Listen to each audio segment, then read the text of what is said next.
Every week when rabbis set up to write sermons for Shabbat, there's always like a calculus you're doing. There's the Parsha, week's Torah portion. There's like if there are any holidays coming up. And then there's whatever's going on in the world. And then there's like whatever's knocking around in your own life that's rising to the surface, you know? And you kind of have to, you know, tease it apart and put it together and figure out, you know, if there's some kind of connection that unites and aligns all of these arbitrarily, you know, mismatched things. And sometimes there's not, but this week there is. This week there is. And then the question is, when you find that there is that alignment, like, what is the message? So I have a theory, and I want to start with the Parsha. So we open up, as I said, and we meet Jacob. Well, we've met Jacob already, Yaakov, who is preparing to meet his brother Esau after decades of estrangement. And so because we haven't really talked much about this over the past few weeks here, I want to give a little bit of backstory. I'm also always surprised, like there are all these like quote Bible stories that I feel like maybe we rabbis think are like in the general consciousness, like when you say Jacob and Esau, like everybody knows the whole story. And what I have learned is like, that is just not true. Like not true. It is worth doing a little review sesh. So Jacob and Esau. Esau is Jacob's older brother by about a millisecond. The Torah describes they're the twin sons of Isaac and Rebekah, and they come out of the womb. The text says Esau is like red and hairy, and so they call him Esau. And Jacob comes out grasping at his brother's heel, and Yaakov means heel grabber. They named him heel grabber after what he was doing. And that kind of defines a lot of his early life. His brother, Esau, is like out in the field. He hunts, he gathers. He's like a man of the forest. And it says that Jacob like stayed inside in the tent, you know, doing whatever people did in the tent 2,000 years ago. And it's interesting in the sense that Torah is a little bit like a mythology or an anthropology of our people and of humanity. Esau represents like hunter-gatherer lifestyle, you know, like living by your physical strength in the world. And Jacob, in some ways, represents like the agricultural person, the person who is cooking inside, planning and having kind of a longer time horizon for what survival is. And we see this in a few examples in the Torah. And so here's one. This is like, we would have read this 2 weeks ago. And you'll see why I'm giving like these particular examples. Esau comes home from like a massive, like really big hunting day. He is exhausted, he is hungry, and he comes into the kitchen and Jacob is making soup. He's making lentil soup. And Esau says, "Oh my God, I'm so hungry, can I have some?" And Jacob says, "If you give me your firstborn birthright." And Esau, being hungry and being sort of like thinking in the short term, says, "Okay." And the text says, "And thus Esau spurned his birthright."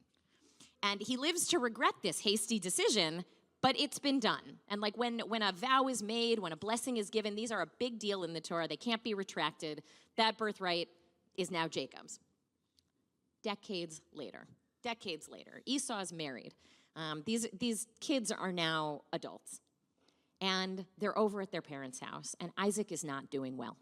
Isaac is blind at this point. He's sick. He knows he doesn't have long to live. And he says to his favorite son, Esau, "You know what, son, could you go out and hunt me something delicious, some kind of good game, and bring it back for me? That would make me feel so good." And Esau says, "You got it, Dad." And he runs out there. And Rebekah then says, "Jacob, get over here. You go in there. Pretend to be Esau.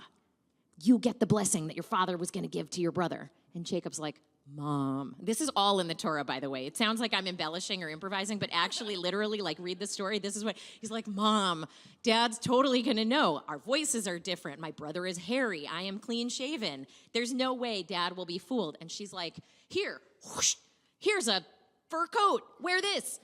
Here, whoosh, here's like a calf that I just cooked up. Give him this. He'll like this. Pretend to be your brother. Go." And Jacob goes in there, and like they have the conversation. The father's like, but you know, you sound just like Jacob, but Reach out, let me feel you. Oh, I guess you feel kind of like Esau. Well, all right. And he gives him the blessing. And this blessing is like the blessing that the firstborn is supposed to get. And in the Torah, there's like this whole kind of overturning of the, usual social order where the older kid gets the stuff. It's the younger kid who ends up getting the blessings, whether by hook or by crook. And in this case, by deception, Jacob gets this blessing that, the character of God had told Rebekah when he was in the womb, when they were in the womb fighting, like the younger son will prevail over the older. And she could not figure out how this was going to happen. And then she saw her window. And Isaac gave Jacob the blessing. You, the younger, will prevail over the older. And of course, then Esau comes home and realizes what has happened. Isaac can't take back the blessing. Esau is devastated. This is like heartbreaking to read in the text. He's crying. He's mortified, understandably. Isaac feels duped and betrayed by his own son. And Esau turns his sadness into rage and revenge and vows that when, the mourning period for his father is over, he is going to kill his brother Jacob. At which point Rebekah, understanding that he is serious, says to Jacob, get out of here. Go, leave. Go to my brother's house, Lavan. He'll take care of you. And and also maybe you can marry one of his daughters, because marrying cousins is a thing we do.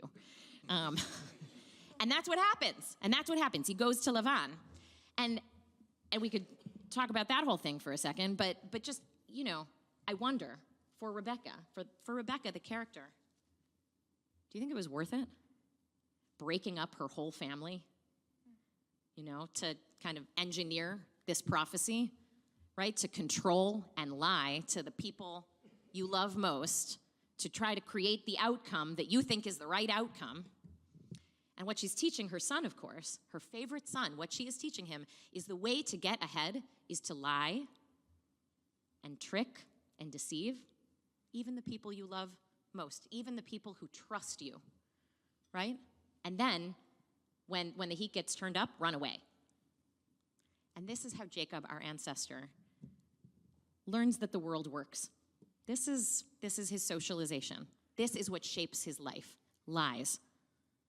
And it's, his mother's, his own participating in this. And then later on, he goes to Lavan's house, and you may know this story, especially if you've ever been to a Jewish wedding, and, the groom takes the veil and, puts it over the bride's face and then picks it up as if to say, like, peekaboo, are you the right girl? Because, of course, Lavan, Rebekah's brother, deceives Jacob. Jacob falls in love with Rachel. He loves Rachel, and he's going to marry Rachel. And Lavan says, okay, work for 7 years. You can marry Rachel. And then on the wedding night, Jacob wakes up in the morning and, it's the wrong sister.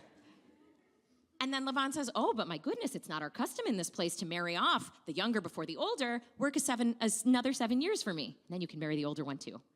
And so Jacob works for this man for 14 years and marries both daughters, which, by the way, is later forbidden by Jewish law because it does not go well. Don't do that. Don't marry sisters. And then also their servants. They have 12 children. Like, Jacob's life is shaped by lies. His lies, his mom's lies, his uncle's lies. Turns out Rachel is a little bit sneaky too. This, he understands, is how the world works if you want to survive. And so, pause for a minute from this fun soap opera that is the Torah. I feel like I should have given a trigger warning that anybody who thinks the Bible is like this holy book that is full of pure, good people, it's like the entire book of Genesis is full of, like, deeply problematic stories about our ancestors. They're us, But take a minute now to think about what has shaped the way that you understand the world works. Are you fundamentally trusting of people? Are you suspicious of people? They will take advantage of you. You cannot let your guard down. Do you think people are, like, fundamentally generous or selfish?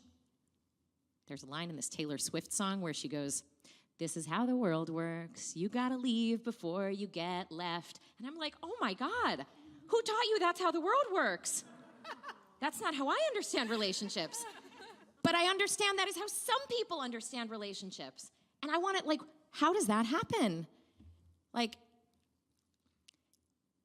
right? How do you come to form your basic beliefs about what to expect in the world from your own family members, from your workplace, from school, from people you meet on the street, from health insurance companies, right? Our disappointment can live out in very destructive ways.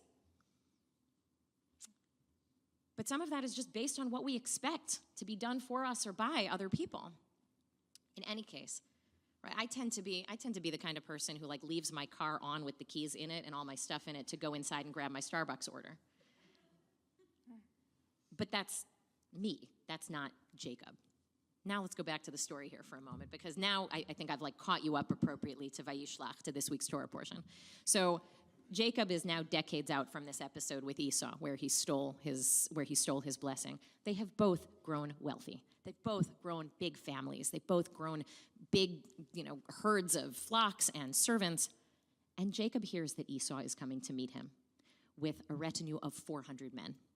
And Jacob freaks out. And he splits up his family and his flocks, anticipating that Esau wants to do him harm. And if he does want to do him harm, well, at least, if he harms this group of the family, he won't get these people. And the darndest thing happens. As they approach each other, both with their enormous, entourages of armies and servants behind them, Jacob and Esau see each other, and they fall on each other's shoulders and weep and embrace. And Esau cries on his brother's neck, and he looks up. They kiss. Esau says to him, "Who are these people?" Looking at Jacob's family, and it's like they come out from, cowering behind the rocks and the trees. And Jacob says, "Well, this is the family God has blessed me with." And one by one, they come out of their hiding places and they bow low. And Esau says, "Why did you bring all these people with you?" And Jacob's like, "Basically to bribe you so you wouldn't kill me."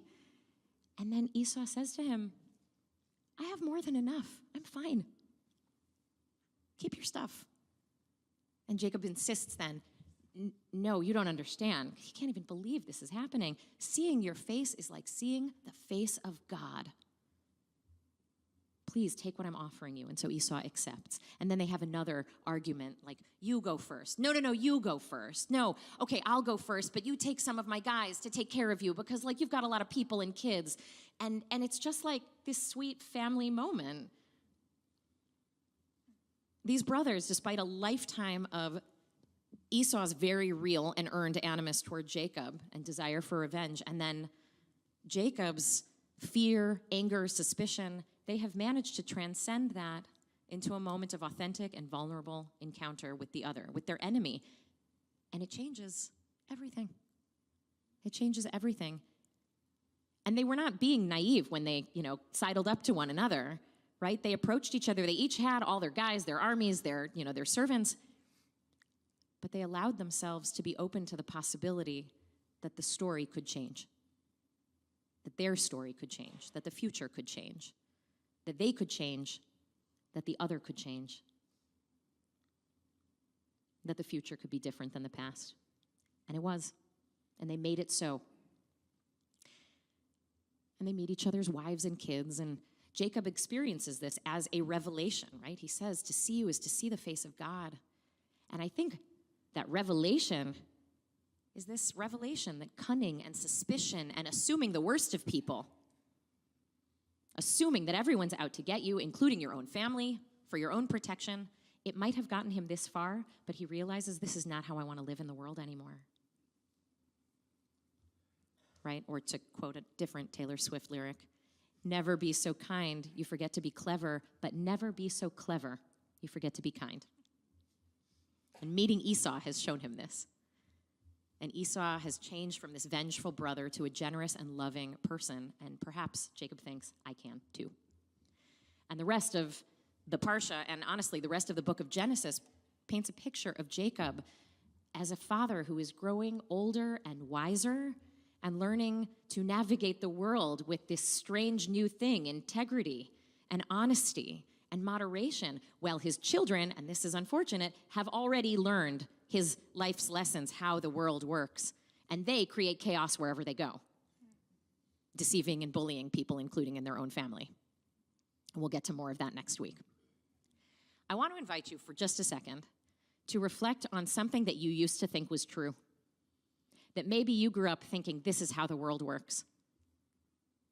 And now you actually know better because of something that happened to you or some experience that you've had or some encounter with reality that has changed your mind.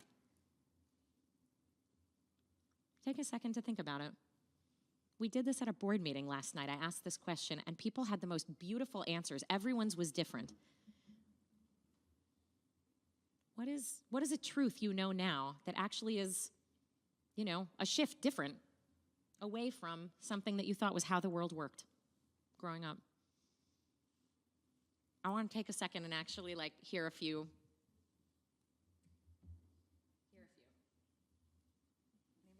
feeling brave?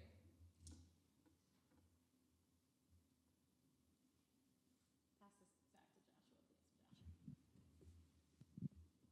please, Josh. I can't quite come up with a specific example, but that the things that happened to me that were damaging don't actually have to be damaging. That I can let go of the pain or the response that happened in the moment, and it can just be. And I can be what I choose to be as opposed to what I responded to when I was younger. Thank you. Here, pass it back to Karen right next to you. Sorry. Thank you. I think as a young person, I believed that all young people were loved. Do you want to say one more thing about how you came to learn that's not the case? I mean, I know it's probably like a whole coffee we could have, but like a sentence? I think just being exposed in the world to how young people are treated, how children are treated, and just reading, it became apparent very soon. But as a child, you just expect that children are loved, and they're not. Thank you. Now pass it back to me, and then I'll pass it that way. Yeah, send this over to Susan.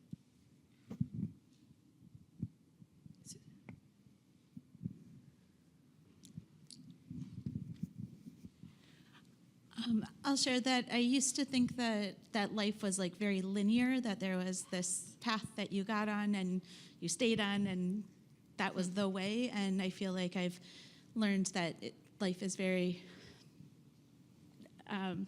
multifold in the paths that you can take, and you can change paths, and your path can evolve. And that's been a big, lesson so far. Thank you. That's so great. Yeah, pass it to Susan right here. The shift for me was from looking at what's wrong and what's not possible to looking at the positive and what's possible. Beautiful. Let's just take one more. There is one more. All right, send it over here to.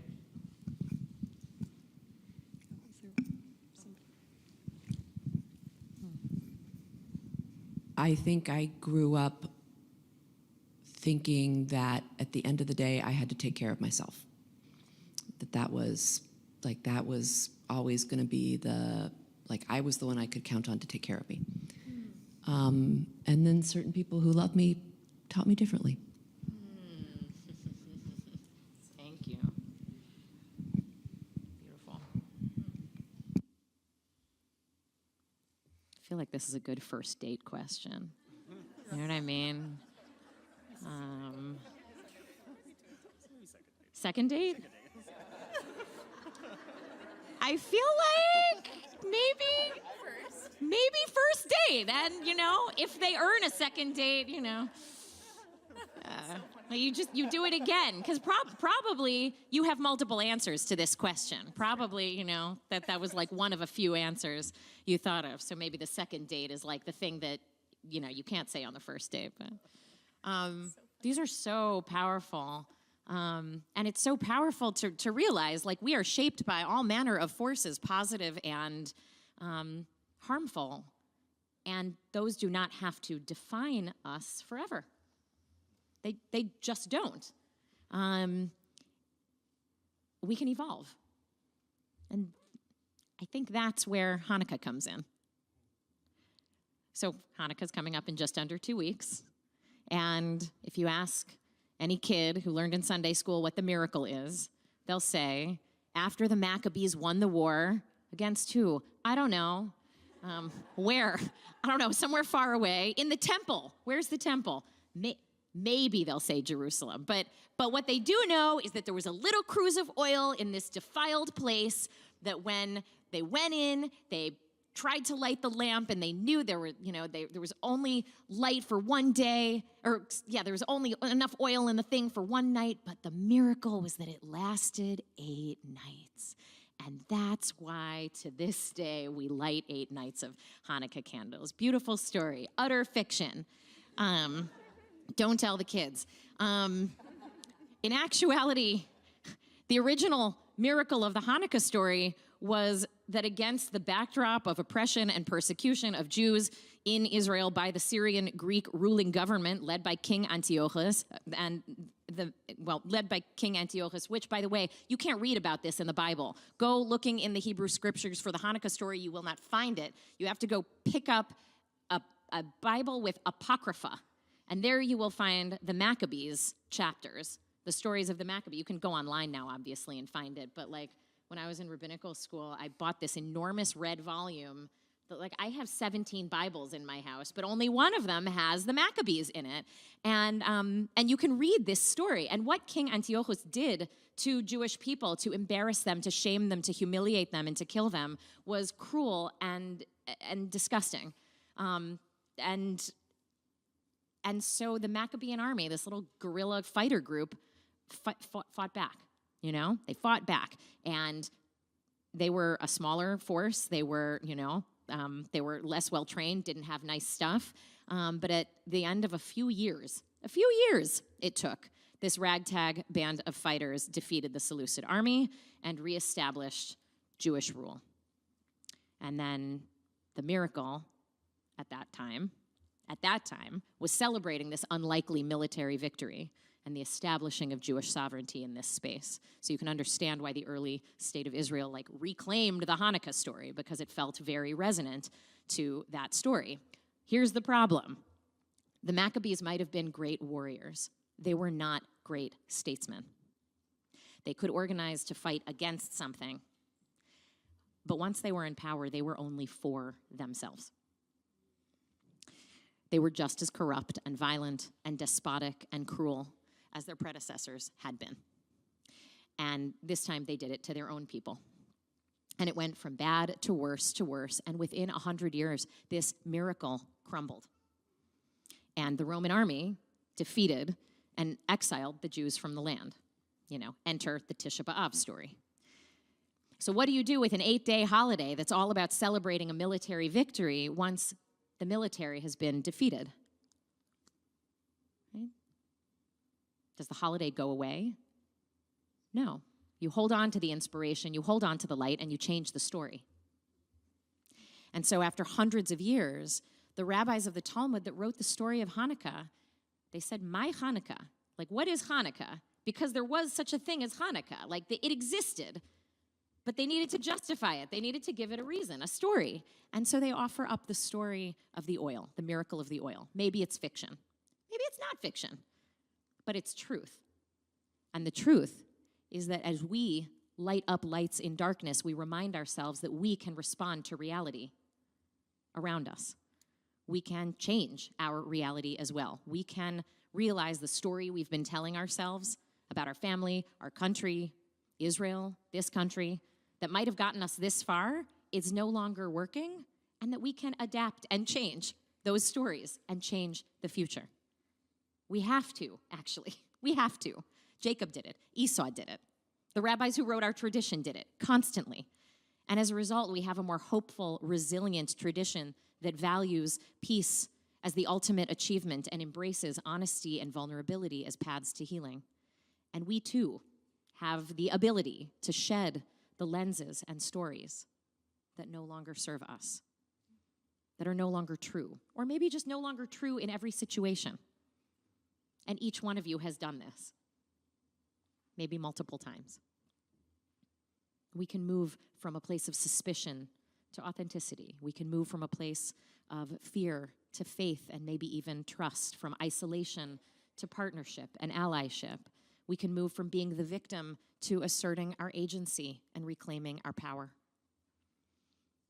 And I think Jacob's and Esau's lesson and the lesson of Hanukkah is that perhaps power is not so much might or control as it is the power to grow and evolve and adapt and recreate ourselves in light of the reality in front of us, and to believe that that's possible for us, for our world, for each other. The poet Nikki Giovanni, may her memory be a blessing, she died this week. She said, "As I have grown older, I refuse to let who I was at 25 inform or make me be somebody else who somebody else thinks I should be at 72. She said that when she was 72. So I want to invite us, as we go into this season of lights, to see in these lights our own power and growth and ability to evolve into a more hopeful version of ourselves toward a more hopeful future for all of us. Ken Yehiratzon, may it be so. May it be so.